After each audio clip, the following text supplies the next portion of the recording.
Well నిన్నటి match చూసాం. ముఖ్యంగా రోహిత్ శర్మ గురించి మాట్లాడుకోవాలి. సెంచరీ కొట్టేశాడు. రోహిత్ శర్మ ఫామ్ లోకి వచ్చారా? అండ్ నెక్స్ట్ ఛాంపియన్స్ ట్రోఫీ కూడా జరగబోతుంది. అండ్ మన వాళ్ళ ఆట తీరు ఎలా ఉండబోతుంది? స్పెషల్లీ విరాట్ కోహ్లీ సిచ్యువేషన్ ఏంటి? ఎందుకు తడబడుతున్నారు ఆటలో? ఫామ్ ఎందుకు కోల్పోతున్నారో తెలుసుకుందాం. మనతో పాటు ఉన్నారు స్పోర్ట్స్ అనలిస్ట్ వెంకటేష్ గారు. వెంకటేష్ గారితో మాట్లాడదాం. హలో వెంకటేష్ గారు. వెంకటేష్ గారు, నిన్నటి మ్యాచ్ లో రోహిత్ శర్మ ఫామ్ లోకి వచ్చినట్టు అనుకోవచ్చు. ఎందుకంటే సెంచరీ దాటేశాడు.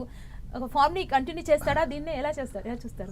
అదేనండి, ఫామ్లోకి వచ్చినట్టే. ఎందుకంటే రోహిత్ శర్మ మనం చూసాం, మనం బోర్డర్ గవాస్కర్ ట్రోఫీలో టెస్ట్ మ్యాచ్లో ఫెయిల్ అవ్వడం, తర్వాత రంజీ ట్రోఫీ ఆడాడు, అక్కడ ఫెయిల్ అయ్యాడు.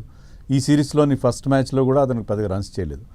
ఈ గ్రేట్ ప్లేయర్స్కి ఏమవుతుందంటే they need just one innings. ఒక ఇన్నింగ్స్లో కనుక వాళ్ళకి మళ్ళీ రన్స్ రావడం మొదలైతే అది సడన్గా everything will fall in place. అంత కరెక్ట్ అయిపోతుంది, ఇంకా ఎలాంటి ఇబ్బంది ఉండదు. ఒకసారి ఆ కాన్ఫిడెన్స్ వచ్చింది, ఒకసారి ఫీట్ బాగా మూవ్ అవుతాయి, బాల్ టైం చేయడం కరెక్ట్గా అవుతుంది. So everything will fall in place. So ఇప్పుడు రోహిత్ శర్మ విషయంలో అదే జరిగింది. ఒకే ఒక ఇన్నింగ్స్. గతంలో కూడా మనం విరాట్ కోహ్లీ ఇలా ఫామ్లో లేనప్పుడు చూసాం. అతను ఒక సెంచరీ చేశాడు ఆఫ్ఘనిస్తాన్ పైన ఏషియా కప్లో. ఆ తర్వాత సడన్గా మళ్ళీ అతనికి సెంచరీలు రావడం, ఫామ్ నార్మల్ అయిపోవడం జరిగింది. సో ఒక్క ఇన్నింగ్స్ అవసరం, ఒక్క ఇన్నింగ్స్. సో ఆ ఇన్నింగ్స్ రోహిత్ శర్మకి జస్ట్ బిఫోర్ ఛాంపియన్స్ ట్రోఫీ రావడం గ్రేట్ రిలీఫ్. అతని ఫ్యాన్స్కే కాదు, ఇండియన్ ఫ్యాన్స్ అందరూ కూడా గ్రేట్ రిలీఫ్. ఎందుకంటే కెప్టెన్ ఫామ్లో ఉంటేనే టీం ఎప్పుడైనా బాగా పర్ఫామ్ చేస్తుంది. కెప్టెన్ ఫామ్లో లేకుండా ప్రెషర్లో ఉంటే దాని ఇంపాక్ట్ టీం మీద కూడా పడుతుంది. So very happy that captain is back in form. అంటే కెప్టెన్సీ ప్రెషర్లోనే ఉండి కొంత తడబడ్డాడు అనుకోవచ్చా ఇప్పటి వరకు? లేదండి, రోహిత్ శర్మ, విరాట్ కోహ్లీ వీళ్ళు కెప్టెన్సీలో చేసి చాలా సందర్భాల్లో కెప్టెన్ చేశారు. కెప్టెన్సీ ఎప్పుడు వాళ్ళు బర్డెన్గా ఫీల్ కాలేదు. They enjoy captaincy. సో అది బర్డెన్ అలా కాదు. ఎందుకనో సడన్గా ఫామ్ అతనికి కోల్పోవడం అనేది మనం చూసాం. కానీ ఈ ఫార్మాట్లో అతను కంటిన్యూస్గా బాగానే ఆడుతున్నాడు. వన్ డేస్లో అతని ఫామ్ మనం వరల్డ్ కప్లో చూసినా, తర్వాత శ్రీలంకతో జరిగిన సిరీస్లో చూసినా, ఇప్పుడు ఈ కరెంట్ సిరీస్లో చూసినా, వన్ డేస్లో అతనికి బెస్ట్ ఫార్మాట్ ఇదే. సో ఈ ఫార్మాట్లో అతను మళ్ళీ ఫామ్ అందుకోవడం నిజంగా చాలా పెద్ద రిలీఫ్ ఇండియాకి ఛాంపియన్స్ ట్రోఫీ. ఓకే అండి, ఇప్పుడు మీరు రోహిత్ శర్మ గురించి మాట్లాడుతూ ఆ కాన్ఫిడెన్స్ వచ్చింది, ఇంకా ఫామ్ కంటిన్యూ చేస్తాడని అంటే మ్యాచ్లో కాన్ఫిడెన్స్ అనేది ఒక మ్యాజిక్. ఆ కాన్ఫిడెన్స్ వన్స్ వస్తే దూసుకెళ్ళిపోతారా? అదేనండి, ఇప్పుడు ఆ కాన్ఫిడెన్స్ ఎలా వస్తుంది అంటే ఒక్కసారి మీకు తెలియకుండా ఆ ఫ్లో వచ్చేస్తుంది. నిన్న ఆ ఫ్లో చూసాం. ఫస్ట్ బాల్ నుంచి అతను మిడిల్ చేశాడు. కొన్నిసార్లు ఏంటంటే ఎన్ని బాల్స్ అయినా అన్ని ఎడ్జ్లు తగులుతుంటాయి. ఒకసారి మీకు స్టార్టింగ్ నుంచి ఆ మిడిల్ చేస్తాడు, ఫీట్ ప్రాపర్గా మూవ్ కావడం. ఒకరోజు అది కుదురుతుంది, ఒకరోజు కుదరదు. ఎనీ వాక్ ఆఫ్ లైఫ్ మీరు ఏ ఫీల్డ్లోనే తీసుకోండి. మీరు యాంకరింగ్ చేసినప్పుడు కూడా ఒకసారి మీకు చాలా చాలా ఫ్రీగా చాలా మంచి ఉత్సాహంగా చేస్తారు, ఒకసారి కుదరదు, తడబడడం అవుతుంది.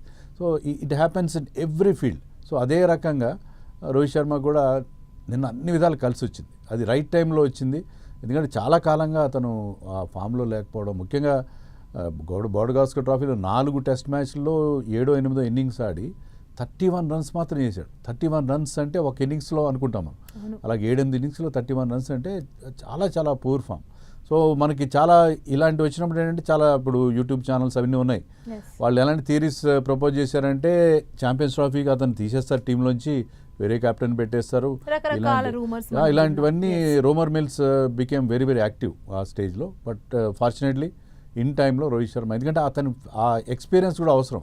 మీరు మామూలు ట్రోఫీలు ఆడడం వేరే, మామూలు బయలాటరల్ సిరీస్ ఆడడం వేరే. ఐసీసీ ఈవెంట్స్ వాటి ఫైనల్స్ ఆడుతున్నప్పుడు ఎక్స్పీరియన్స్ చాలా ముఖ్యం. అంటే మీరు ఆల్రెడీ ఆ స్టేజ్లో ఉండి మీరు ఫైనల్ ఆడిన మీకు ఎక్స్పీరియన్స్ ఉంటే అది చాలా ఇంపార్టెంట్ అవుతుంది. So people like Rohit Sharma, Virat Kohli వీళ్ళు ఫామ్లోకి రావడం, మనకి యంగ్స్టర్స్ బాగా ఆడుతున్నారు, నో డౌట్. మనకు బోల్డంత టాలెంట్ ఉంది. But at the same time team ఎలా ఉండాలంటే it should be a blend of youth and experience. Youth ఉండాలి, ఎక్స్పీరియన్స్ రెండు ఉండాలి. సో అది మనకి ఇప్పుడు that way we are happy. And Kohli విషయానికి వస్తే మరోసారి కోహ్లీ ఫెయిల్ అయ్యారనే చెప్పొచ్చు. అండ్ ఇప్పుడు మనకి నెక్స్ట్ ఛాంపియన్స్ ట్రోఫీ కూడా రాబోతుంది.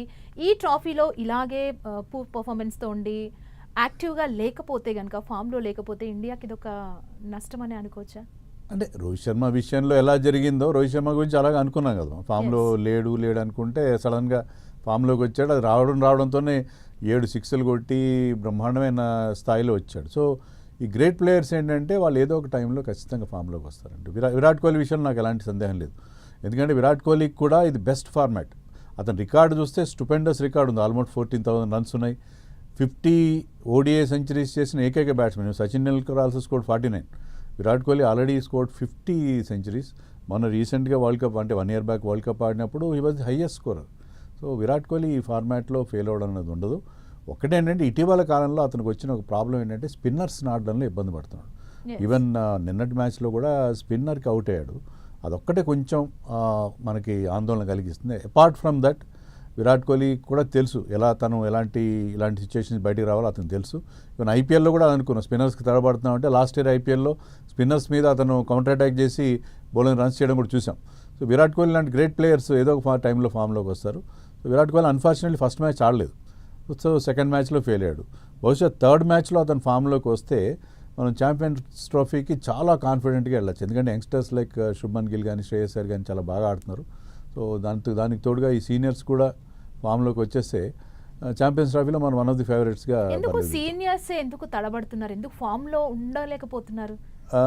దానికి మెయిన్ రీజన్ ఏంటంటే మీరు సోషల్ మీడియాలో వాటిలో చూడండి. సోషల్ మీడియా ఒక్కటే కాదు, I'm not entirely blaming social media. ఈ మాజీ ఆటగాళ్ళు ఉన్నారు, సునీల్ గవాస్కర్ దగ్గర నుంచి చాలామంది మాజీ ఆటగాళ్ళు వీళ్ళు కామెంటరీ చేస్తున్నారు రెగ్యులర్గా.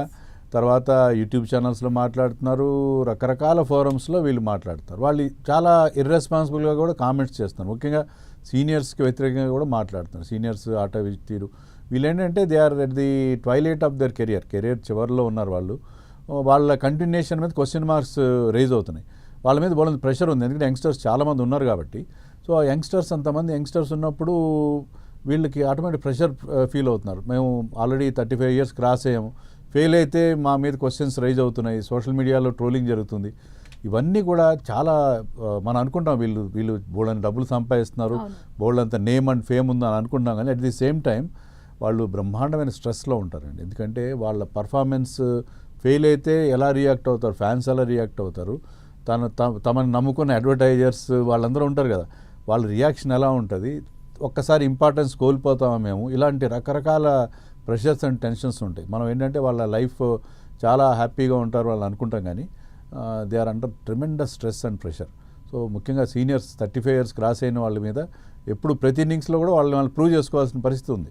సో అందుకనే ఇటీవల కాలంలో బికాజ్ ఇండియాలో ఉన్న టాలెంట్ పూల్ ఎలా ఉందంటే ఎవరైనా ఇంజరీతో దూరం అయితే ఆ ప్లేస్లో వచ్చిన ప్లేయర్ బ్రహ్మాండంగా ఆడేసి ఆ అవతల ప్లేయర్ మళ్ళీ టీంలోకి రాకుండా చేసే పరిస్థితి కనిపిస్తుంది. అందుకనే సీనియర్స్